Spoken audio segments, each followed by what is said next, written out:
Hello students, exercise 1.3, question number 4. Express 0.999 in the form P upon Q. Are you surprised by your answer? With your teacher and classmates, discuss why the answer makes sense.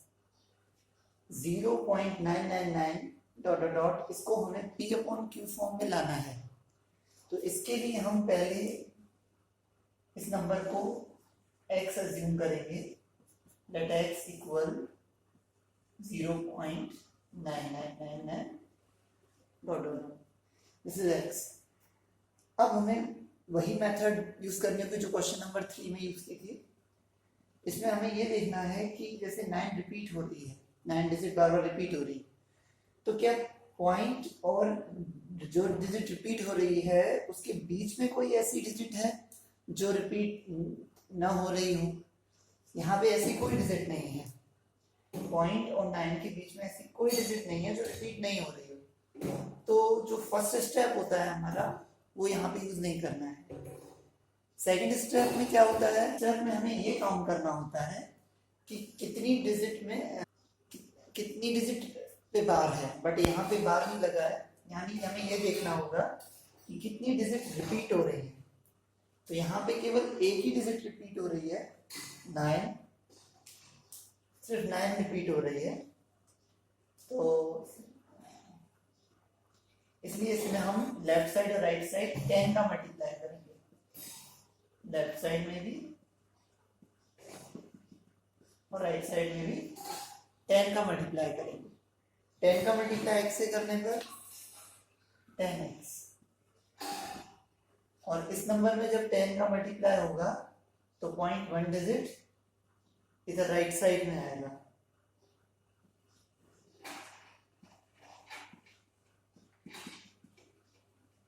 Point 1 digit right side में move करेगा, यानी ये number हो जाएगा 9.99। अब इसे हम equation 1 मान सकते हैं, ये जो है इसे हम इक्वेशन 2 मान लेंगे।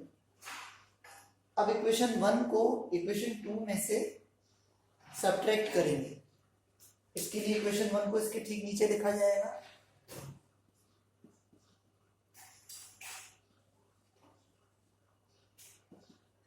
इस तरह से। इससे कोई फर्क नहीं पड़ रहा कि यहाँ पे 3 9 है, यहाँ पे मैंने 2 9 लिखे हैं, फिर डॉट डॉट लगा दिया, इससे कोई फर्क विशेष नहीं पड़ने वाला। अब माइनस करेंगे, क्योंकि ये जो डॉट डॉट है ये रिप्रेजेंट कर रहे हैं कि यहाँ पे कई मतलब 9 रिपीट हो रहा है लगातार। तो हम माइनस करें, माइनस करेंगे 10x में से x जाएगा 9x। यहाँ पे देखिए फ्रैक्शनल पार्ट सेम है, 9 माइनस करेंगे तो यहाँ पर 0, 9 में से 0 जाएगा, 9 बचेगा, 9.0। अब 9.0 को हम सिर्फ 9 लिख सकते हैं, क्योंकि पॉइंट के बाद 0 का कोई मतलब नहीं है। 9 को राइट साइड लाया जाएगा तो वो डिवाइड में आएगा,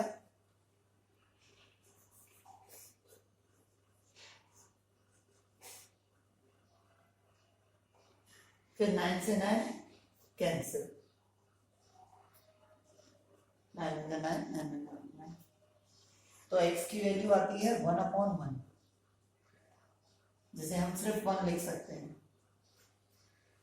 तो हम देखते हैं कि 0.99 को जब हमने P upon Q फॉर्म में चेंज किया तो 1 के इक्वल आता है। तो इसलिए क्वेश्चन पूछा गया है कि are you surprise to by your answer, क्या आप अपने आंसर से surprise? So we will write no, we are not surprised.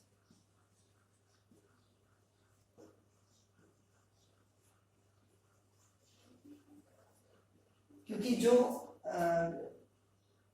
1 है 0.999 जिस तरह ये बढ़ता जा रहा है तो ये 1 के ही नियरली इक्वल है।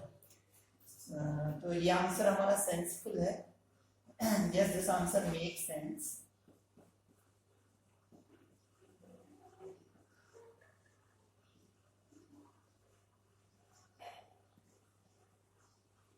Yes, this answer makes sense because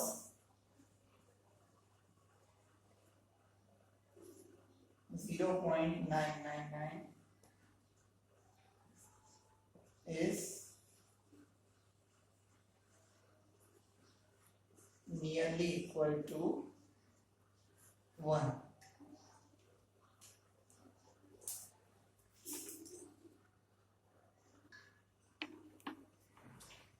Next question, what can the maximum number of digits be in the repeating block of digits in the decimal expansion of 1/17? Perform the division to check your answer. हमें से पूछा गया है कि 1/17 के जो इसको जब हम डेसिमल फॉर्म में चेंज करेंगे तो जो रिपीटिंग ब्लॉक आएगा डिजिट्स का उसमें कितनी डिजिट्स होंगी। तो इसके लिए हमें पहले डिवीजन, साथ में यही लिखा है परफॉर्म द डिवीजन, यानी हमें डिवीजन शो करना है, शो करके दिखाना है। तो फर्स्ट ऑफ ऑल हम यही करते हैं, क्योंकि इस रेशनल नंबर का डेनोमिनेटर 17 है तो हम 17 को 1 में डिवाइड करेंगे दिस वे। तो 17 1 में डिविजिबल नहीं है इसलिए 0। फिर 1 में हम 0 लगाएंगे, यहाँ पॉइंट आएगा, जैसे ही 1 में 0 लगाएंगे तो पॉइंट आएगा। तो 17 10 में नहीं जा सकता तो 0। फिर यहाँ एक और 0 ऐड किया जाएगा। अब 17 100 में 5 टाइम्स जाएगा, 17 5 जा 85।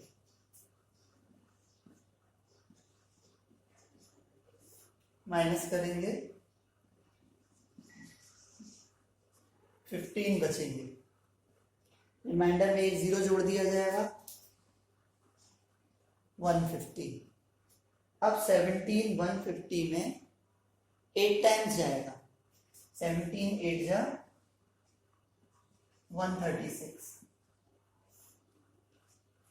माइनस करें, 10 में से 6 जाएंगे 4, 4 में से 3 जाएंगे 1, 1 में से 1 गया 0, यानी 14 बचे। अब इसमें फिर एक 0 ऐड करेंगे। 17 140 में अगेन 8 टाइम जाएगा 136। माइनस करते हैं पर 4 विल रिमेन, इसमें एक 0 ऐड किया जाएगा 40 हुआ। अब 17 40 में 2 टाइम जाएगा, 17 2 जा 34। फिर माइनस किया जाएगा 6 बचेंगे, 6 में 0 जोड़ेंगे 60 हुआ। अब 17 60 में 3 टाइम्स जाएगा, 17 3 जा 51। फिर माइनस करेंगे 9 बचेंगे, 9 में 9 को हम यहाँ लिख रहे हैं, 9 में 0 लगाएंगे 90 हुआ। फिर 17 90 में 17 5 जा 85, 5 टाइम्स जाएगा। माइनस करेंगे 5 बचेगा, फिर एक 0 लगाया जाएगा। फिर 17 50 में 2 टाइम्स जाएगा, 17 2 जा 34।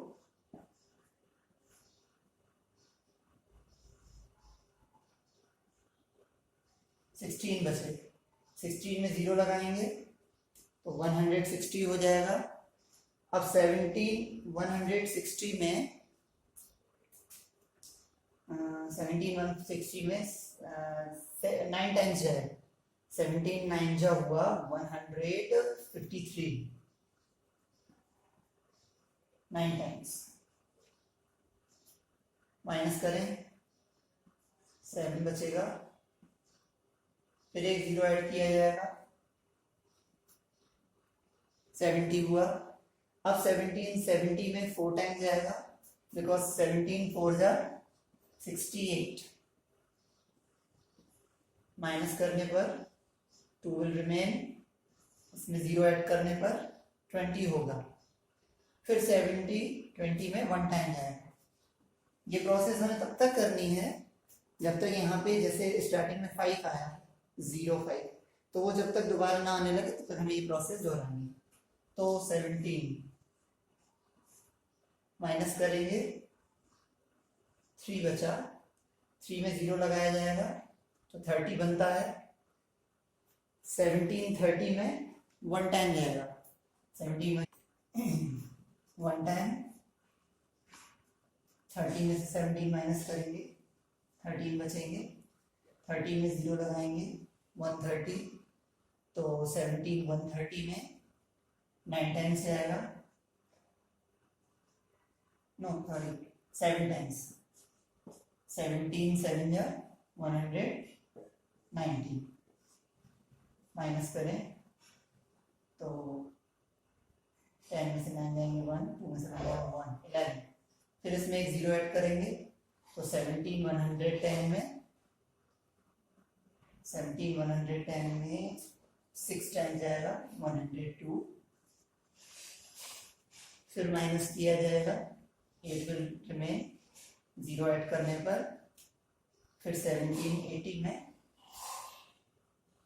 4 टाइम जाएगा, 17 4 जा 68, फिर माइनस किया जाएगा 12 विल रिमेन, 0 लगाने पर 120 बनता है, फिर 120 में 7 टाइम्स जाएगा 190, फिर माइनस करेंगे 1 बचेगा, 1 में 0 ऐड करेंगे तो 17 10 में नहीं जाएगा तो यहाँ 0, फिर 10 में एक और 0 ऐड किया जाएगा तो 100 बनता है, फिर 1700 में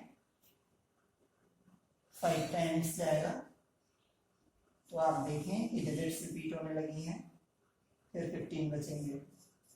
यहाँ पे हम देखें स्टार्टिंग में जैसे 05 था तो ये लास्ट में फिर से 05 आ गया, यानी अब आगे फिर से यही डिजिट रिपीट होने लगेंगी, तो यहाँ पे हम डॉट डॉट डॉट लगा देंगे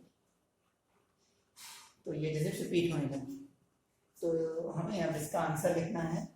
हम ये देखें कितनी डिजिट रिपीट हो रही है, 1 2 3 4 5 6 7 8 9 10 11 12 13 14 15 16, there are 16 digits in repeating block. So number of digits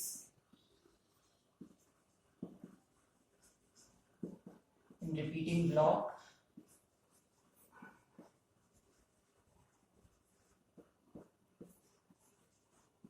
repeating block में कितनी डिजिट है, तो कितनी निकली 16। हमसे क्वेश्चन में यही पूछा गया है, तो आंसर इज दिस।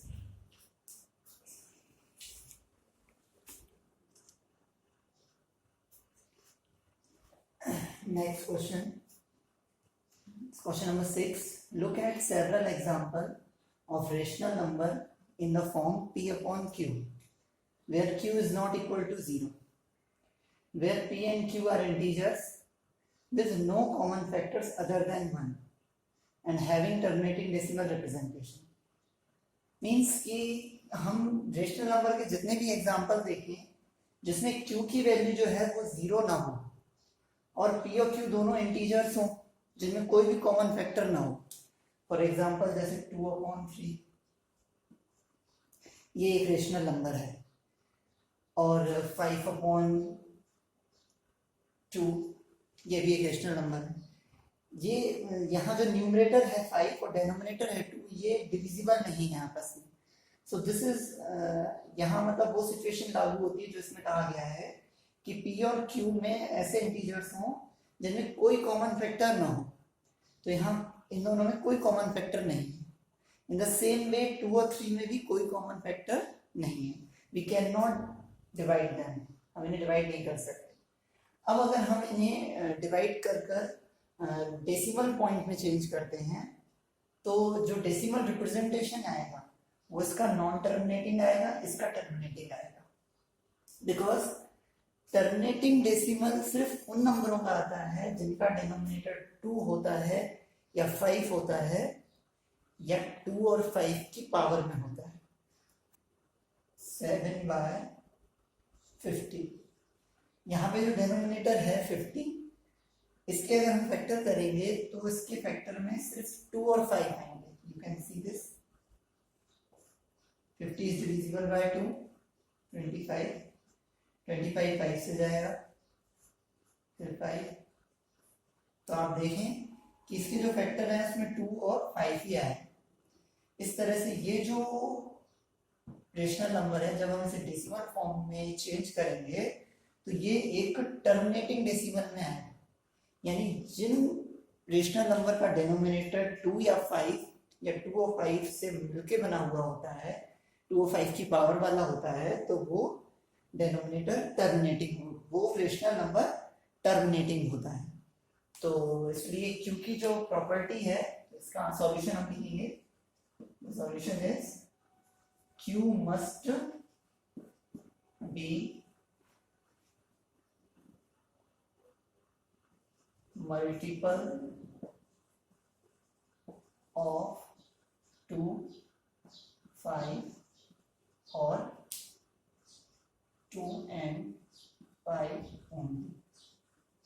यानी जो Q होगा वो या तो 2 का मल्टीपल होगा, 2 की टेबल में आने वाला कोई नंबर, या 5 का मल्टीपल होगा, 5 की टेबल में आने वाला नंबर, या 2 और 5 दोनों का मल्टीपल होगा, दोनों की टेबल में आने वाला नंबर होगा.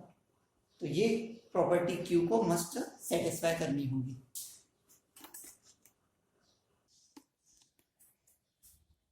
Next question number 7. Right 3 numbers whose decimal expansions are non terminating non recurring.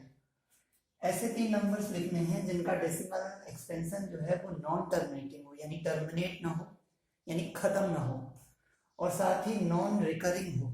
Non recurring means repeat भी ना हो रहा.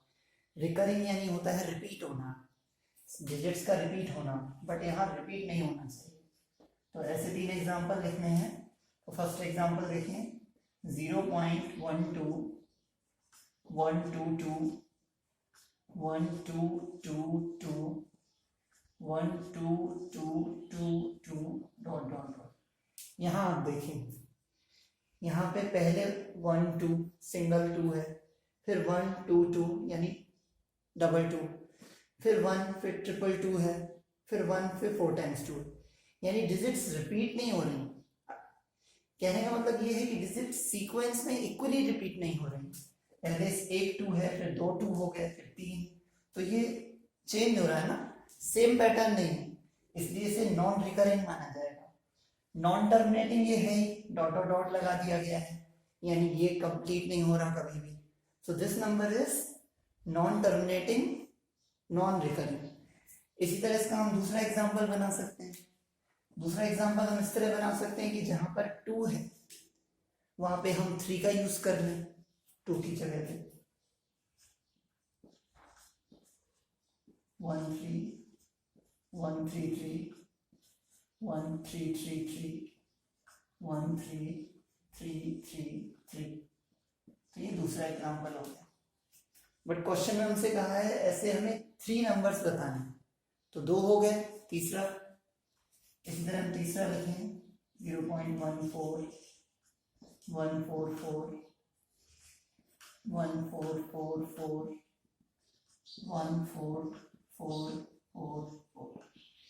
यहाँ आप कोई दूसरी डिजिट भी यूज कर सकते हैं. इस तरह से हम नॉन टर्मिनेटिंग नंबर लिख सकते हैं.